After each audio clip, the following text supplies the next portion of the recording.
Most children recall the fateful morning their childhood shattered by some trivial incident, a fractured toy, the sharp slam of a mahogany door, or voices raised in bitter domestic dispute. 10-year-old Edward remembered it by the unmistakable sight of a gilded town coach rolling slowly up the gravel avenue, conveying his father home alongside a woman who was certainly not his mother. He was barely 10 yet.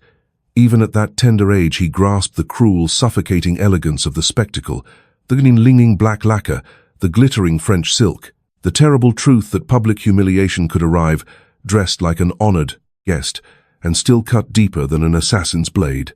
Yet the profound shock of that morning was not the arrival of the mistress. It was his mother. For Genevieve, Duchess of Ravenswood, did not dissolve into tears. She did not plead, nor did she retreat into the silent despair customary of high-born women who had endured decades of neglect. She sat in the morning room, her teacup cooling beside her upon the silver tray, calm as winter ice, looking upon the empire of deceit her husband had constructed, as though she had already orchestrated its absolute destruction. And when the nobleman who had mistaken her quiet patience for weakness crossed the threshold expecting tears and submission, he encountered instead a woman who had spent years calculating the exact cost of her silence and was now prepared to collect every farthing he owed. This is not the chronicle of a ruined marriage. It is the triumph of a woman underestimated for 20 years, an observant son who saw through the pretense of polite society, and a calculated rebellion that began in a house of secrets and culminated in a duke, stripped of everything he belonged, possessed. And standing at the crossroads of this battlefield was Captain Alistair Howard, a veteran officer who arrived to defend the old master, only to find himself irresistibly drawn toward the one woman capable of burning the past to the blankest ground. 10-year-old Lord Edward stood upon a velvet footstool beneath the tall arched casement of Ravenswood Abbey, his nose pressed against the cool glass pane, watching his father's travelling carriage crest the avenue. It was an opulent vehicle adorned with gold leaf, the sort of carriage that ought to have filled a young heir with pride. Instead, Edward's small hands curled into tight fists upon the stone sill. Even from the second story, he could see his father was not travelling alone. A woman draped in shimmering French damask stepped down from the carriage box, laughing at some private remark, her gloved fingers resting with brazen familiarity upon the Duke of Ravenswood's broadcloth sleeve. Edward had heard the whispered rumours among the footmen for months. He had not grasped every detail, but he understood the essential truth. His father maintained a lavish establishment in Mayfair for a mistress, and now it appeared the Duke had decided the county of Wiltshire was required to bow to her as place. Well, spinning away from the casement, Edward sprinted through the long stone galleries until he reached the morning room. There sat his mother occupying her customary armchair beside the hearth, a cup of steeped tea resting in her hand. Mother, Edward gasped, breathless from running. Father has returned, and there is a lady with him, a stranger. He braced himself for her collapse. He anticipated pale cheeks weeping or that quiet retreat into her private apartments that had become agonizingly familiar over the past year, whenever the London gossip grew too loud to ignore. Edward had witnessed his mother weep behind locked doors more than once, though she had always dried her eyes and adjusted her lace before stepping into the light. Today, however, Duchess Genevieve did not flinch. She did not tremble. She took a slow, deliberate sip of her tea, set the porcelain cup down with a sharp, measured click against the saucer, and looked upon her son with an expression Edward had never before beheld. It was entirely serene. It was almost triumphant. "I am aware, my darling," Genevieve murmured gently. "Come sit beside me upon the settee. I believe you will want to observe what follows." Moments later, the heavy double doors were thrust open. Lord Arthur Sterling, Duke of Ravenswood, swept into the drawing-room with his paramour clasped firmly upon his arm, clearly anticipating a scene of tears, or a hysterical outburst he could dismiss with aristocratic coldness. What he encountered instead was his wife seated regally before the hearth, her posture immaculate, her dark eyes surveying him with terrifying glacial composure. Genevieve the Duke drawled with the effortless arrogance of a peer who had never once been denied his desires. "Allow me to present Mademoiselle Corinne Delacroix. She will be residing at the Mayfair townhouse for the season, but I considered it only proper that you should make her acquaintance, given that all of London society certainly shall." The Frenchwoman offered a shallow, mocking curtsy. Genevieve did not rise. "How remarkably considerate of you to contemplate propriety," Arthur Genevieve replied smoothly after 20 years of matrimony. in which you rarely considered my existence at all." The Duke's careless smirk faltered for an instant. "Do not create an undignified spectacle before the boy." "I hold no intention of creating a spectacle," Arthur Genevieve said. "I merely desire to share an essential piece of intelligence with you before the rest of the ton discovers it tomorrow evening." She rose to her feet with deliberate grace. Edward watched his mother glide across the carpet, radiating a lethal authority he had never seen in her before. "You have spent 20 years squandering this family's legacy at the gaming tables of St. James's, Genevieve," continued her voice, filling the room with icy clarity. "Your promissory notes have been traded from creditor to moneylender across the capital, each usurer growing more impatient than the last. I have spent the past 6 months quietly purchasing every single one of those debts through private agents." The Duke's color drained instantly. "You would not dare." "I already have," Genevieve stated. "Every mortgage, every promissory note, every lien against this ancestral estate now belongs to my private trust." She stepped closer, holding his stunned gaze. "Which signifies, my dear husband, that Ravenswood Abbey, the London properties, the timber revenues, and every last shilling of what remains of your fortune answer exclusively to my command, not yours." The Mistress, sensing the catastrophic shift in power, took a hasty, silent step away from the Duke's side. "You cannot legally dispossess a peer of his own lands," the Duke stammered, all aristocratic swagger evaporating from his voice. "I can, and I have. The formal deeds have already been enrolled with the Court of Chancery," Genevieve replied. "You may retain your empty title. Arthur society does love a coronet. But you will not retain this house, nor will you retain the liberty to squander what remains of our son's inheritance upon Parisian mistresses and hazard tables." At that precise second, a tall, broad-shouldered gentleman stepped into the threshold behind the Duke, a heavy leather portfolio under his arm. Edward recognized him from the carriage. He had ridden beside his father, though Edward had assumed him to be a private secretary. He was clearly no ordinary clerk. He possessed the commanding, easy posture of a soldier, his dark eyes sharp and analytical as they swept the room, resting with intense fascination upon Duchess Genevieve. "Forgive the intrusion, Your Grace," the stranger said, addressing the Duke, though his eyes remained fixed upon Genevieve. "I am Captain Alistair Howard. Your Grace engaged my counsel to examine your financial encumbrances prior to this journey. I comprehend now why you were so remarkably anxious for my arrival." Genevieve studied him with cool curiosity. "You are an attorney, sir." "A legal strategist, Your Grace Alistair," replied a faint, knowing smile touching his lips. "Though I served in the Peninsula before trading my saber for a pen, I find contracts demand nearly as much tactical maneuvering as a battlefield, and considerably less mud. Though I confess I did not anticipate arriving to discover the campaign was already lost before I had drawn a single breath." "It is not lost, Howard," the Duke snapped frantically. "Do something, unravel this maneuver." Alistair looked down at the parchment documents Genevieve produced calmly from her escritoire. He reviewed the instruments with rapid, practiced precision. Edward watched a flicker of profound admiration ignite within the captain's dark eyes. "These covenants are drafted with extraordinary lethality," Your Grace Alistair said, looking up at Genevieve. "I have seen senior barristers with 30 years at the bar produce far sloppier instruments. Whoever advised you on these foreclosures was a master of the law." "No one advised me," Captain Howard, Genevieve replied evenly. "I studied the statutes myself. I have possessed an abundance of quiet hours these past years to master matters my husband assumed I was too simple to grasp." Alistair stared at her, an electric tension passing between them that even young Edward could perceive. "Then it appears, Your Grace Alistair said slowly, that I was retained to defend the losing flank of a war that was concluded before I set foot upon the field." "It appears so," Genevieve agreed. "Though I confess, Captain, I should value a second opinion from a legal mind capable of recognizing masterwork at a glance. I intend to retain your services myself to audit the entirety of the estate ledgers and ensure every transfer is ironclad. Under my direct supervision, naturally." The Duke sputtered in outrage. "You cannot retain my own counsel against me." "I can," Genevieve replied simply. "Because he is no longer your counsel, Arthur. I am paying his fees now, and rather handsomely, I should think." She turned back to Alistair with a subtle, dangerous challenge in her eyes. "Well, Captain, do you possess the courage to accept employment from the woman who just dismantled your former patron?" Alistair offered a slow, formal bow, his dark eyes holding hers with unmasked devotion.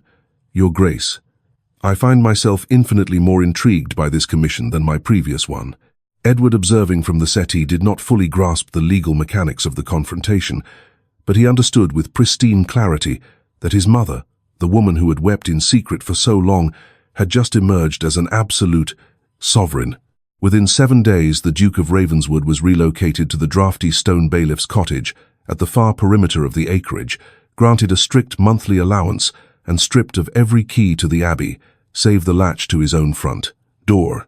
Captain Alistair Howard established his headquarters in the vast estate library, surrounded by towers of historical ledgers, verifying the legal foreclosure was beyond dispute. Duchess Genevieve joined him there every afternoon to inspect the audit personally. 10-year-old Edward appointed himself his mother's official bodyguard. "Someone must maintain watch," Edward announced to the housekeeper on the second morning, nodding gravely toward the library. "Father brought him here. He might be a spy." The housekeeper concealed her amusement, and Edward assumed his post, trailing his mother and the captain with the grim solemnity of a sentry. "You are standing remarkably close to my mother," Captain Edward observed one afternoon, planting his boots firmly between Genevieve's chair and Alistair's desk, crossing his arms over his chest. "Am I, my lord?" Alistair asked, glancing at Genevieve with a suppressed grin. "I had not noted the transgression. Perhaps you ought to measure the distance precisely, so I might rectify the error." 3 feet, Edward declared after solemn calculation.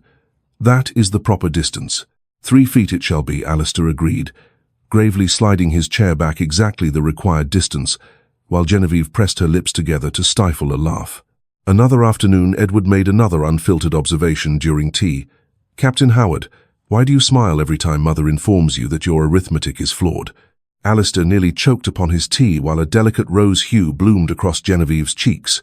"I suppose," Alistair replied carefully, "because I have never encountered anyone quite so magnificent to be corrected by young master. That is a very bizarre thing to enjoy." Edward frowned, before returning his attention to his buttered scone, entirely oblivious to the long-charged look exchanged between his mother and the captain. Over those 2 weeks, Genevieve found herself anticipating the afternoons in the library with an eager intensity she had not felt in decades. Alistair treated her not as an ornament whose intellect required polite indulgence, but as an equal. He debated legal precedents and tenant reforms with sharp wit, challenging her assertions only when he possessed superior logic, a dynamic Genevieve found thoroughly exhilarating. The true shift occurred during a sudden summer tempest at the end of the 2nd week. Rain hammered against the tall casements, and thunder rumbled across the parkland. Edward, exhausted from a day of sentry duty, had fallen asleep upon the library settee beneath a wool rug, leaving Genevieve and Alistair alone at the long mahogany table by candlelight. Genevieve stood on tiptoe upon the library steps to retrieve an ancient land patent from the highest shelf. The wooden stool wobbled and she gasped as her foot slipped. Alistair was there before she could fall. His powerful arms caught her securely against his chest, steadying her frame against his own. For a suspended, breathless moment, neither moved. The candlelight flickered. The storm raged against the glass. Genevieve felt the heat of his body and the hard, rapid thud of his heart beneath her palm. "Are you unhurt?" Genevieve, Alistair asked, his voice low, gravelly, his arms lingering about her waist. "I am unhurt," she whispered, her pulse racing. Neither stepped back. "Your Grace," Alistair murmured, his dark eyes searching hers. "I must confess something that will undoubtedly complicate this alliance." "Speak it," she breathed. "Accepting your husband's commission was intended as routine legal strategy," Alistair said, his gaze dropping to her lips before rising back to her eyes. "Examine the deeds, defend his interests, pocket my fee, and return to London. I did not anticipate arriving here to find myself completely, irrevocably captivated by his Duchess within a fortnight." Genevieve caught her breath.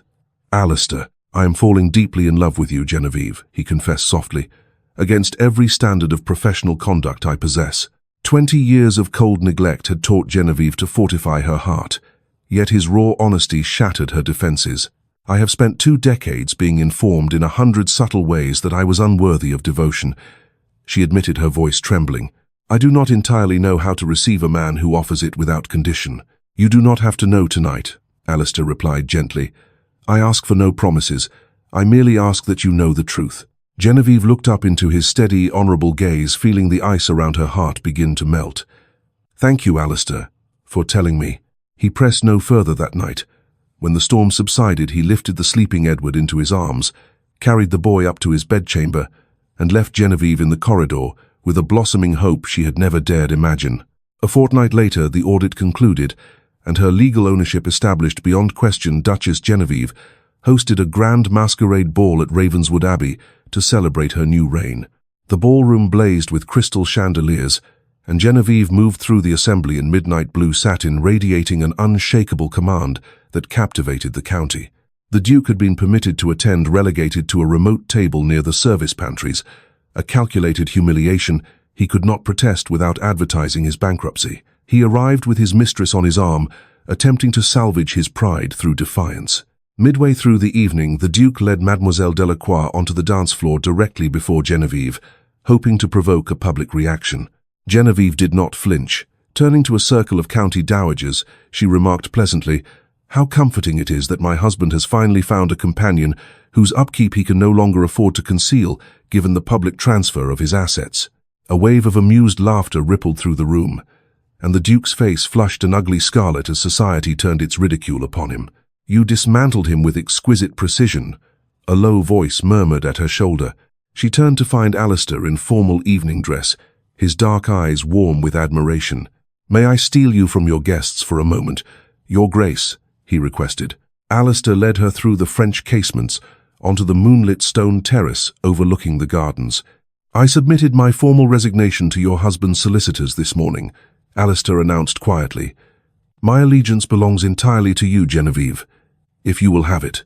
"Alistair," she whispered, looking at him, "you understand the hazard. My husband still holds his title.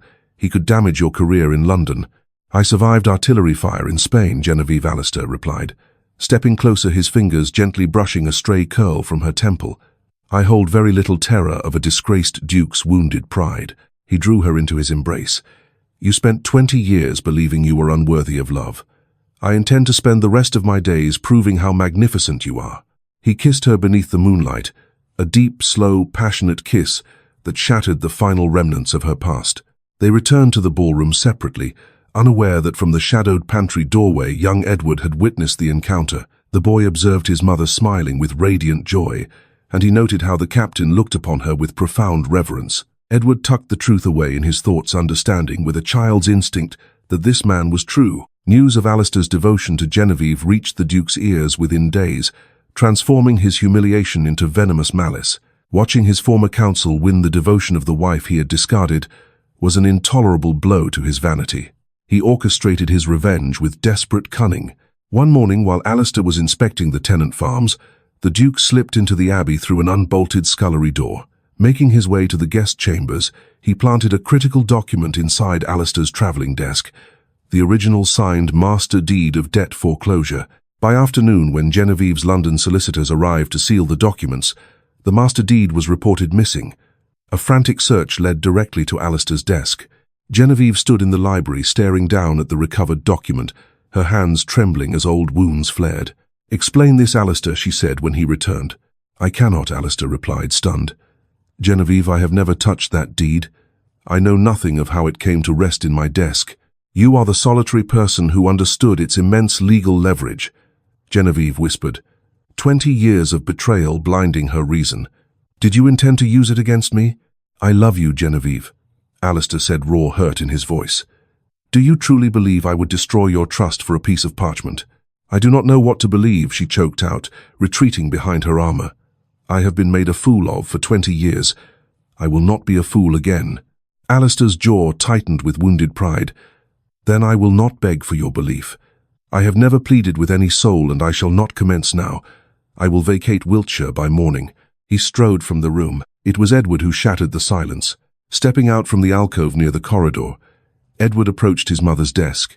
"Mother, I saw Father this morning." Genevieve looked up. "What do you mean, Edward?" "I was keeping watch near the gallery," Edward explained solemnly. "I saw Father enter Captain Howard's bedchamber while the captain was riding. He was only inside for 3 minutes. Genevieve rose from her chair, her breath catching. "You are certain, Edward?" "I am certain, Mother," Edward said firmly. "The captain looks at you as though you were the son, Mother. Father never looked at you that way. A man who looks at you like that would never harm you." The child's unvarnished truth shattered her lingering fear. She had nearly allowed real love to slip away out of terror of the past. "Where is Captain Howard now?" "His carriage was departing the stables," Edward said. Genevieve gathered her skirts and ran. Genevieve reached the portico just as Alistair's carriage began rolling down the long drive through the morning mist. "Alistair," she cried, but the rumble of the wheels swallowed her voice. She did not hesitate. Commanding a groom to saddle her swiftest mare, Genevieve mounted astride in her morning gown, her dark hair tumbling from its pins, galloping down the avenue in reckless pursuit. She intercepted the carriage at the stone crossroads bordering the estate. "Halt the team," she commanded the driver. Alistair stepped down from the carriage, astonished to see the Duchess windswept and breathless upon horseback. "Genevieve, what madness is this?" Genevieve slid down from the saddle, stumbling slightly before finding her footing. "I was wrong, Alistair. I was wrong, and I ask your forgiveness." Alistair looked at her, searching her face. "Edward saw my husband enter your chamber yesterday," Genevieve explained, her voice breaking with emotion. "Arthur planted the deed out of spite, and I permitted 20 years of past deceit to blind me to your honor. I do not desire an attorney, Alistair. I desire a partner. I desire the man who looks upon me as though I were the son. I am asking you to stay, not for the estate, but because I love you." Alistair crossed the distance between them in 3 strides, a brilliant smile breaking across his features. "You galloped across the county in your morning gown with your hair undone, before every tenant on the road, Duchess of Ravenswood." He murmured, his eyes blazing with delight. "That is the most scandalous, magnificent act I have ever witnessed." "Is that a complaint, Captain Howard?" "It is the finest sight of my life," Alistair replied, sweeping her into his arms, kissing her passionately in the middle of the misty crossroads. When they parted, laughing and breathless, Alistair rested his forehead against hers. "I am going nowhere, Genevieve. Never again." The Duke's malicious plot collapsed completely once Edward's testimony was presented to the magistrates. Stripped of his remaining allowances, Arthur Sterling was permanently exiled to an isolated property in the Scottish Highlands, barred from ever interfering in the estate. 6 months later, Ravenswood Abbey had transformed into a sanctuary of warmth and laughter. Duchess Genevieve sat at the head of the long dining table, young Edward proudly at her right hand, and Captain Alistair Howard, now her husband and devoted partner, seated close beside her. "You are seated within the 3-foot boundary again," Captain Edward observed with a grin. "I find 3 feet is far too vast a distance from your mother." "Young Master," Alistair replied, winking across the table. "I trust you will pardon the infraction." "I shall permit it," Edward declared grandly, "so long as you continue to make her smile." Genevieve laughed, a rich, joyous sound that filled the great hall, and took Alistair's hand openly upon the table. She had ended a duke's reign of deceit and built an empire of mutual respect, honor, and unconquerable love. True strength is not measured by the titles we inherit, but by the courage to cast off the chains of the past and build a life rooted in unwavering truth. Genevieve and Alistair proved that when a woman claims her power, she commands her destiny. Thank you for experiencing the complete story of Genevieve, Alistair, and Edward. If you enjoyed this journey of justice, slow burn romance, and unyielding resilience, please hit the like button, subscribe to the channel, and share this video with fellow period drama lovers. Let us know your favorite scene in the comments below, and we will see you in the next story. This story left me with a warm and deeply comforting feeling. What makes it especially meaningful is that Evelyn and Julian do not begin with a perfect romance. They begin with hardship, fear, responsibility, and a practical agreement. Yet through time they learn that true love is often built not through beautiful words, but through the way 2 people care for each other when life becomes difficult. Julian's transformation was particularly moving. He had spent years believing that being strong meant keeping everyone at a distance and carrying every burden alone. Evelyn showed him that a person can be strong and still be gentle, vulnerable, and willing to accept love. Sometimes the walls we build to protect ourselves eventually become the very walls that keep happiness out. For those of us over 50, I think this story carries an even deeper lesson. Life does not stop giving us new beginnings simply because we are older. We may have experienced disappointment, loss, loneliness, or difficult years, but that does not mean we should close our hearts forever. A quieter kind of happiness can still enter our lives through family, friendship, companionship, or simply finding someone who genuinely respects and appreciates us. Another lesson I took from Evelyn is that kindness does not mean weakness. She was compassionate, but she also knew when to stand firm. She protected the children, managed the estate, defended her dignity, and never allowed hardship to destroy her sense of worth. That is a wonderful reminder that we should care for others without forgetting to respect ourselves. My advice is to treasure the people who remain beside you when life is not easy. As we grow older, we learn that money, possessions, and social status cannot replace the comfort of having someone who will sit beside you during a difficult night, listen when you are worried, and quietly share the weight of life. And perhaps most importantly, do not be afraid to let people help you.